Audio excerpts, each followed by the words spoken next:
வணக்கம் சிம்மராசி நண்பர்களே. வரக்கூடிய ஆடி மாதத்தில் எந்த மாதிரியான பலன்கள் கிடைக்கும் அப்படிங்கிறத நம்ம இந்த பதிவில் பார்ப்போம். சிம்ம ராசிக்கு ராசி மேலே சுக்கிரன் இருக்கிறது நல்லது தான். ஏன்னா ராசி மேலே சுக்கிரன் இருந்தால் ஒரு சிலருக்கு ஆடை ஆபரணங்கள் வாங்கணுங்கிற எண்ணங்கள் அதிகமாக இருக்கும், வாங்கலாம். ஒரு சிலருக்கு வீடு கட்டணும், வீடு வாங்கணும் அப்படிங்கிற எண்ணங்கள்லாம் கூட அதிகமாக இருக்கும், அதுவும் நடக்கும். ஒரு சிலருக்கு எலக்ட்ரானிக் சாதனங்கள் அதிகமாக வாங்கணும்னு தோணும், ஸோ வாங்கிக்கலாம், அதுவும் உங்களுக்கு நடக்க தான் செய்யும். அதே மாதிரி ராசி மேலே சுக்கிரன் இருக்கிறதே ரொம்ப நல்ல யோகம்தான். நல்ல ஒரு கவி நயத்தை கொடுக்கும், கற்பனை திறனை நல்லா கொடுக்கும் நமக்கு. அதோட ஒரு சிலருக்கு அந்த காதல் வயப்படும் கூடிய ஒரு விஷயங்கள் இருக்கும். ஏதாவது ஒரு வகையில் அந்த காதல் எண்ணங்கள் அப்படின்னு சொல்கிறோம்ல, அந்த மாதிரி வர்றதுக்கூடிய ஒரு அமைப்பு இருக்கும். அதனால ஒரு சிலரை நம்ம ஏற்கனவே பேசியிருப்போம் அல்லது சந்திப்போம், தொடர்ந்து அவங்கக்கிட்ட பேச முடியாதா, சந்திக்க முடியாதா அப்படிங்கிற ஒரு எண்ணங்கள் ஒரு சிலருக்கு கொஞ்சம் இருக்கும். 7வது இடத்துல ராகு இருக்குது. பொதுவாக 7வது இடத்துல ராகு இருக்கக்கூடாது. காரணம் என்னன்னு கேட்டிங்கன்னா, நான் 7வது இடத்துல ராகு இருந்தாலே சர்ப்பதோஷம் வந்துடும். இந்த சர்ப்பதோஷத்தினால ஒரு சிலர் திருமணம் பண்ணணும்னு நினச்சா பண்ண விடாது. ஆனால் விருப்ப மேரேஜ் ஒரு சிலருக்கு இந்த லவ் மேரேஜுங்கிற மாதிரி மட்டும் நடக்க விடும். ஆனால் ஒரு சிலருக்கு லவ் மேரேஜ் பண்ணக்கூட விடாமல் அதை கட் பண்ணி விடுறதுக்குடைய வேலைகளையும் அந்த ராகு செய்யும். அதாவது பிரேக்கப் பண்ணதில்ல, அந்த வேலைகள் நடக்கிறதுக்குடைய ஒரு அம்சமும் இருக்கும்.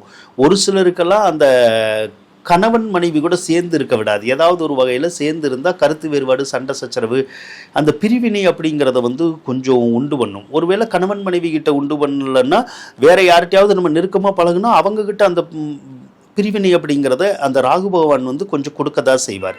அதே மாதிரி சனி பகவான் வேற உங்களுக்கு 8ல் தான் இருக்கார். பொதுவாக 6ஆம் அதிபதி வேற 8ல் இருக்கு இல்லையா? 6ஆம் அதிபதி 8ல் இருந்தாலும் அடிக்கடி நோய் நொடிகள் வந்துக்கிட்டு தான் இருக்கும். ஏன்னா 8ல் சனி இருந்தாலே ஒரு சிலர் வாகன போக்குவரத்தில் கவனமாக இருக்கணும். ஏன்னா வண்டியிலேருந்து கீழே தள்ளி விட்டுரும்.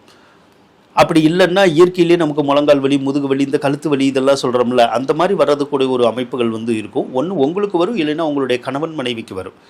ஒரு சிலரெல்லாம் அந்த கணவன் மனைவியை பிரிஞ்சிருந்தால் பிரச்சனை வர மாட்டேங்குது. பிரியலைன்னா கணவன் மனைவியை பிரிக்கிறதுக்கு என்ன பிரச்சனை பண்ணணுமோ அதை கொஞ்சம் சனி பகவான் செய்ய தான் செய்கிறார். அதனால் அஷ்டம சனி அப்படிங்கிறது கொஞ்சம் நமக்கு அந்த உடல் நலத்தை பாதிக்குது, அதுதான் அதிகமாக செய்யுது. அடுத்து செவ்வாய் பகவானை எடுத்துக்கிட்டோம்னா அவரும் நல்லா இருக்கார். செவ்வாய் பகவான் நல்லா இருந்தாலே நமக்கு ஏதாவது ஒரு வகையில் வேலை, தொழில் அதெல்லாம் கிடைக்கிறதுக்குடைய ஒரு அம்சம் கண்டிப்பாக இருக்கும். 11ல் புதன் இருக்குது. 11ல் புதன் இருந்தால் எண்ணிய காரியம் ஈடேறணும்னு இருக்கும். நம்ம நினச்ச காரியங்கள்லாம் நடக்கும். அதே மாதிரி எந்த நோய் நொடி வந்தாலும் ஓரளவுக்கு தீர்றதுக்குடைய ஒரு அமைப்பும் அந்த புதனே நமக்கு கொடுப்பாருங்க. அதே மாதிரி கல்வித்துறையில் இருக்கிறவங்களுக்கு, ஆடிட்டிங் அக்கௌண்ட்ஸ் துறையில் இருக்கிறவங்களுக்கெல்லாம் நல்ல யோகத்தை அந்த புதன் கொடுப்பார். இதில் என்ன அப்படின்னா 12வது இடத்துல சூரியன் போயிடுவார். 12வது இடத்துல சூரியன் இருந்தால் அரசாங்கத்தினால, அரசியல்வாதிகள்னால நமக்கு நிறைய செலவினங்கள் ஏற்படும். ஏதாவது ஒரு வகையில் அவங்களுக்கு காசு பணம் கொடுத்து நம்ம ஒரு காரியத்தை செய்கிறோம்ல, அந்த மாதிரியான விஷயங்கள் ஏற்படுறதுக்கூடிய ஒரு அமைப்புகள் கொஞ்சம் இருக்குது. அதே போல் ஒரு சிலருக்கு தந்தை வழி உறவுகள் இருக்குல்ல, அந்த தந்தை வழி உறவுகளில் யாரு கூடயாவது ஒருத்தர்கிட்ட பகை ஏற்படலாம், அல்லது அவங்களுக்கு மருத்துவ செலவுகளை அந்த சூரியன் உருவாக்குவாருங்க. 12வது இடத்துல குரு இருக்குது. 12வது இடத்துல குரு இருக்கிறது நமக்கு நிறைய செலவுகளை கண்டிப்பாக உருவாக்கும். சிலருக்கு பிள்ளைகள்னால செலவாக்கும். அதாவது பிள்ளைகள் பெற்றுக்கிறதுக்காக புதுசாக செலவு பண்ணுற மாதிரி வரும். இல்லைன்னா ஏற்கனவே பிள்ளைகள் இருக்கிறவங்களுக்கு கல்வி வழியிலையோ வேறு வகையிலையோ ஏதாவது ஒரு செலவுகள் கண்டிப்பாக வரும். ஒரு சிலருக்கு பேங்க்னால செலவு வரும். பேங்க்னால செலவுனா கடன் காட்சிகளை கட்டுற மாதிரி வரும்.